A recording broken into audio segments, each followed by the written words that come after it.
Option scalping करने के लिए आपके पास एक स्ट्रेटेजी का होना बहुत ही ज़रूरी है। तो इस वीडियो में मैं आपको एक ऐसी स्ट्रेटेजी बताने वाला हूं जिसका नाम है 915 EMA की स्ट्रेटेजी, जो कि मैं पर्सनली स्कैल्पिंग के लिए बहुत टाइम से यूज़ करता आ रहा हूं और मैंने इसे बैक टेस्ट भी किया है।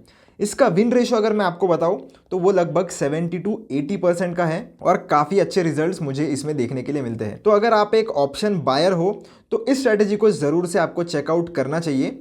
तो आइए देखते हैं कैसे हम इस स्कैल्पिंग ट्रेडिंग स्ट्रेटेजी को एग्जीक्यूट कर सकते हैं। तो मैंने धन के ऑप्शन ट्रेडर ऐप में लॉगिन किया है।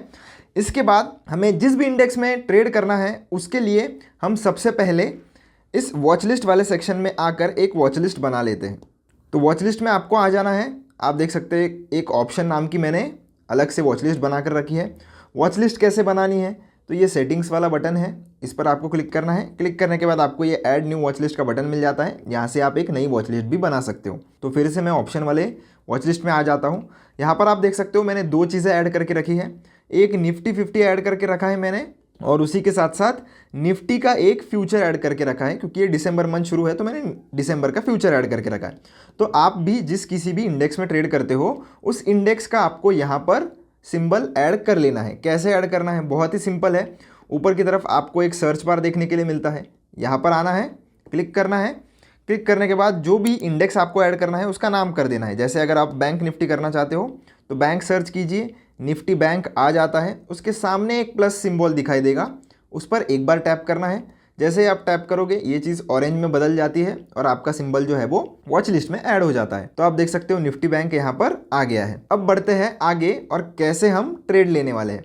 तो ट्रेड लेने के लिए आपको ऑप्शन चेन क्या होती है ये तो पता ही होना चाहिए। अगर आपको ऑप्शन चेन के बारे में नहीं पता तो मैं आपको थोड़ी बहुत चीज़ें शॉर्ट में बता देता हूँ। तो मैं जिस भी इंडेक्स में ट्रेड करना चाहता हूँ उस पर क्लिक करूंगा और आपको ये ऑप्शन चेन का एक बटन यहाँ पर देखने के लिए मिलेगा। यहाँ पर आने के बाद आप देख सकते हो आपके सामने ऑप्शन चेन ओपन हो जाती है। यहाँ पर आपको कॉल पर कितना ओपन इंटरेस्ट है, LTP कितना चल रहा है किस स्ट्राइक प्राइस पर, पुट्स पर भी आप सेम ही चीज़ें देख सकते हो। तो कॉल लेफ्ट साइड में देखने के लिए मिलते हैं, राइट साइड में पुट देखने के लिए मिलते हैं। एक्सपायरी आप यहाँ से सेलेक्ट कर सकते हो। निफ्टी बैंक की सिर्फ मंथली एक्सपायरी हमारे पास अवेलेबल है, वीकली एक्सपायरी नहीं है। पर निफ्टी 50 में वीकली एक्सपायरी भी है और मंथली एक्सपायरी भी है। तो आप जिसमें भी ट्रेड करते हो आप यूज़ कर सकते हो। चलिए मैं फिर से निफ्टी 50 जो है उसका चार्ट ओपन कर लेता हूँ। तो यहाँ पर आने के बाद हम इसका अभी चार्ट ओपन करेंगे इस पर्टिकुलर इंडेक्स का। इसके लिए हम इस वाले बटन पर क्लिक करेंगे। चार्ट हमारा ओपन हो गया है निफ्टी 50 का, जैसे कि आप स्क्रीन पर देख सकते हो। तो इसे मैं पहले लैंडस्केप मोड पर कर लेता हूँ इस वाले बटन पर प्रेस करके, तो थोड़ा आपको चार्ट जो है वो और अच्छे से दिखाई देगा। तो चार्ट आप देख सकते हो। सबसे पहले आपको इसे सेट करना है 5 मिनट्स पे, क्योंकि हम एक स्कैल्पिंग स्ट्रेटेजी देख रहे हैं तो ऑब्वियस सी बात है हमारी टाइम फ्रेम जो होगी वो बहुत छोटी होगी। तो 5 मिनट्स की मैं टाइम फ्रेम यहाँ पर प्रीफर कर रहा हूँ। उसके बाद हमें एक इंडिकेटर लगाना है। तो ये जो इंडिकेटर्स वाला बटन आपको दिख रहा है उस पर आपको क्लिक करना है और यहाँ पर सर्च करना है मूविंग एवरेज। आपको ये जो मूविंग एवरेज डबल है इसे यहाँ पर अप्लाई कर लेना है। एक बार जैसे आप क्लिक करोगे ये अप्लाई हो जाता है और आपके सामने मूविंग एवरेज आ गया है। अब मैं इसमें जाऊँगा, ये जो नाम आपको दिख रहा है इंडिकेटर का उस पर एक बार टैप करना है। टैप करने के बाद ये सेटिंग्स वाला बटन है उसे ओपन करना है। ओपन करने के बाद फर्स्ट पीरियड पे आपको सेट करना है 9, क्योंकि हम 9 और 15 मूविंग एवरेज जो है उसकी स्ट्रेटेजी देखने वाले हैं। तो 9 यहाँ पर लगा दिया है और सेकंड वाले पर आपको लगाना है 15। और ये जो मेथड है ये सिंपल जो है, यहाँ पर से मैं इस पर क्लिक करके ये जो सेकंड नंबर का ऑप्शन है एक्सपोनेंशियल उसे सेलेक्ट कर लूँगा और इसके बाद आपको ओके पर क्लिक करना है। तो आप देख सकते हो दोनों मूविंग एवरेज हमारे लग गए हैं। जो कैंडल से ज़्यादा स्टिक होकर चल रहा है वो ऑरेंज कलर का, वो 9 EMA है, और जो कैंडल से थोड़ा दूर चल रहा है नीचे की तरफ ब्लू कलर का, वो 15 मूविंग एवरेज है। अब बात करते हैं कि स्ट्रैटेजी क्या है। तो दोस्तों अगर आप बाय साइड ट्रेड लेते हो यानी कि कॉल बाय करना चाहते हो तो उस केस में क्या करोगे आपको ग्रीन कैंडल जो है, बुलिश कैंडल तगड़ी, वो ढूंढनी है। पर उसके साथ और एक कंडीशन हमारी मीट होनी चाहिए। क्या? ये जो मूविंग एवरेज का आपको एंगल दिख रहा है ये 30 डिग्री होना चाहिए। समझ में आया?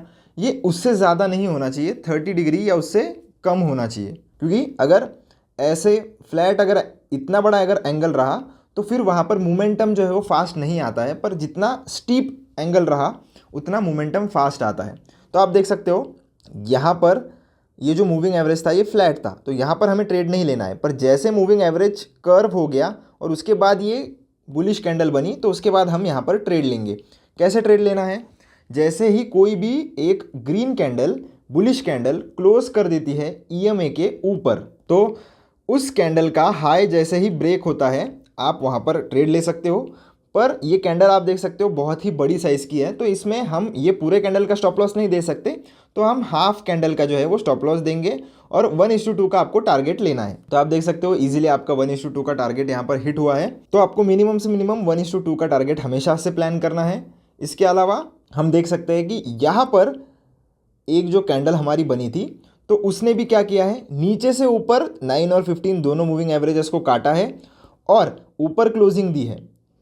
तो यहाँ पर भी आप एंगल अगर देखोगे तो मूविंग एवरेज का काफ़ी अच्छा है और ये जो एंगल है वो 30 डिग्री से कम है। तो यहाँ पर भी हमारा ट्रेड बनता था। जैसे ही ये कैंडल क्लोज हुई और इसका हाई कटा, तो यहाँ पर हमारी कई हम एंट्री प्लान कर सकते थे। स्टॉप लॉस के लिए आप देख सकते हो कैंडल यहाँ पर भी बड़ा है, तो हाफ कैंडल का हम स्टॉप लॉस ले सकते हैं। 1:2 का लगभग हम ट्रेड प्लान कर सकते हैं। तो बहुत ही अच्छी स्ट्रेटेजी है, काम भी करती है। आप जैसे बाइंग साइड में लेते हो वैसे ही सेलिंग साइड में भी ले सकते हो। सेम ही प्रोसीजर आपको फॉलो करना है। पहले देखना है कि मूविंग एवरेज जो है वो 30 डिग्री से कम है या नहीं। तो आप देख सकते हो यहाँ पर जो एक बियरिश कैंडल बनी थी, तो इसने क्या किया, दोनों मूविंग एवरेजेस को ऊपर से नीचे काटा। काटने के बाद आप देख सकते हो 30 डिग्री एंगल यहाँ पर बन गया है लगभग। तो जैसे ही ये ग्रीन कैंडल में रीटेस्ट होकर रिजेक्शन खाया, उसकी अगली कैंडल आप देख सकते हो रेड कैंडल बनी है। तो आप इस कैंडल में भी यहाँ पर एंट्री ले सकते हो, या इस रेड कैंडल के बाद जब इसका लो ब्रेकडाउन होता है आप सिंपली 1:2 का यहाँ पर स्टॉप लॉस रख के 1:2 का आप इजीली टारगेट प्लान कर सकते हो। आप देख सकते हो कितना ब्यूटीफुल ट्रेड आपको यहाँ पर मिला है। तो आपको सिंपली 2-3 कैंडल स्टिक्स को ध्यान में रखना है। एक ऐसा कि अगर आपका मूविंग एवरेज, दोनों मूविंग एवरेज कुछ इस तरीके से काम कर रहे हैं, तो आपको कैंडल जो है कुछ इस तरीके की देखनी है, या तो ऐसी कुछ कैंडल बननी चाहिए जो यहाँ पर सपोर्ट लेकर क्लोज हुई हो। दूसरी, या तो ये दो मूविंग एवरेजेस है आपके, उसके बाद कोई ऐसी कैंडल बन रही हो बुलिश कैंडल, या तो तीसरी ये दोनों मूविंग एवरेजेस है और नीचे से ऊपर की तरफ काट के एक बुलिश कैंडल क्लोज अगर दे रही है, तो इन तीनों कैंडल्स में आप यहाँ पर एंट्री प्लान कर सकते हो।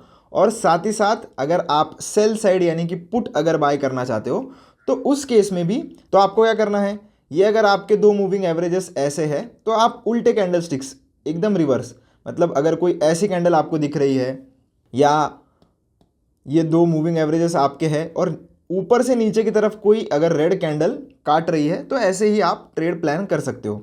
तो मैं आपको बता भी देता हूँ कि कहाँ कहाँ पर ये जो ट्रेड है वो अच्छे बने हैं। आप देख सकते हो यहाँ पर आपको बहुत ही अच्छा ट्रेड बना था। फिर अगर आप यहाँ पर देखोगे तो यहाँ पर क्रॉस ओवर भी हुआ था और एंगल भी आप अगर देखोगे तो लगभग 30 डिग्री से कम है और ये भी एक बुलिश कैंडल बनी थी। तो आप दिन में प्लान कर सकते हो कि 4 से 5 ट्रेड आप मैक्सिमम लोगे। और स्कैल्पिंग कर रहे हो तो टारगेट जो है वो आप ज़्यादा बड़े बड़े कैप्चर करने के पीछे मत लगिए। 1:2 अगर आपका आ जाता है तो आप जो है वो हाफ क्वांटिटी यहाँ पर एग्जिट कर लीजिए और बाकी की क्वांटिटी आप चाहो तो उसे ट्रेल भी कर सकते हो। अब ये तो हमने देख लिया कि हमें एनालिसिस कैसे करना है। आपको अगर ट्रेड करना है तो ट्रेड करने के लिए आप सिंपली ये जो चार्ट है उसे एक बार क्लोज कर लीजिए। तो क्लोज करने के बाद आपको अगर ऑप्शन चेन में से ट्रेड करना है तो डायरेक्टली यहाँ पर जाइए। जिस भी स्ट्राइक प्राइस पर आप ट्रेड करना चाहते हो, मान लीजिए 24,600 का कॉल अगर आपको बाय करना है, तो आप सिंपली ये जो प्रीमियम है इसके ऊपर क्लिक कीजिए। प्रीमियम का जो प्राइस है यहाँ पर डायरेक्टली आपको बाय का ऑप्शन मिल जाता है, आप यहाँ से भी बाय कर सकते हो। इसी के साथ साथ अगर आपको स्कैल्पिंग करना है और आप हमेशा, तो अगर आप एट द मनी के स्ट्राइक प्राइजेस पर ट्रेड करते हो तो आपको एक फ्लैश ट्रेड का जो स्पेशली ऑप्शन स्कैल्पर्स के लिए बनाया गया है ये एक बटन मिल जाता है। यहाँ पर आपको हमेशा एट द मनी का जो कॉल है वो डायरेक्टली लगा हुआ मिलेगा। आपको सिर्फ आप बुलिश हो या बियरिश हो वो सेलेक्ट करना है, दोनों ऑप्शन मिल जाते हैं। जैसे मुझे कॉल खरीदना है तो मैं बुलिश सेलेक्ट करूँगा, और इंट्राडे के लिए है या डिलीवरी के लिए तो आपके हिसाब से नॉर्मल करना चाहते हो तो नॉर्मल मतलब डिलीवरी है, और इंट्राडे यानी कि सेम डे आप पोजीशन लेके मार्केट बंद होने से पहले ही इसे क्लोज करने वाले हो। तो इंट्राडे पर आपको चूज़ करना है। एट द मनी का ट्रेड अगर आपको लेना है तो ये चेक बॉक्स जो है आप इसे टिक कर लीजिए। आपको अगर इतना एट द मनी नहीं लेना है, थोड़ा एडजस्ट करना है, तो एडजस्ट का बटन मिल जाता है। यहाँ पर क्लिक करके आप दो स्ट्राइक प्राइजेस जो है वो नीचे भी जा सकते हो। जैसे अभी 600 पे सेट हो गया है, आपको अगर एक स्ट्राइक प्राइस ऊपर जाना है तो आप +1 करके इसे 700 पर भी लेकर आ सकते हो। तो ऐसे डायरेक्टली एट द मनी आपको मिल जाता है। पर इसमें इतना ही कैच है कि सिर्फ मार्केट ऑर्डर प्लेस होती है, और अगर आप एक ऑप्शन स्कैल्पर हो तो आपको पता भी होगा कि आपको ट्रेड जो है वो फास्ट एग्जीक्यूट करने पड़ते हैं। तो आप अगर लिमिट ऑर्डर लगाते बैठोगे तो उस केस में शायद आपका जो प्राइस है वो नहीं आए और वैसे ही मार्केट भाग जाए। तो आपको सिर्फ इतना जो है वो सेलेक्ट करना है, आपको स्ट्राइक प्राइजेस एडजस्ट कर लेनी है, आपको मार्जिन भी कितना लगेगा देखने के लिए मिल जाता है। डायरेक्टली जैसे ही आप प्रोसीड टू फ्लैश ट्रेड पर क्लिक करोगे आपका पोजीशन एक्टिवेट हो जाता है। तो यहाँ पर आपको बहुत ही अच्छा बेनिफिट मिलता है। अगर आप एक ऑप्शन स्कैल्पर हो तो आप ज़रूर से ये फ्लैश ट्रेड वाला जो ऑप्शन है उसे यूज़ करके देखिए, आपकी ट्रेडिंग बहुत ही फास्ट हो जाएगी। तो अगर आपको ये वीडियो पसंद आया हो, स्ट्रैटेजी पसंद आई हो तो लाइक शेयर सब्सक्राइब जरूर करना। मिलता हूँ आपसे नेक्स्ट वीडियो में। धन्यवाद।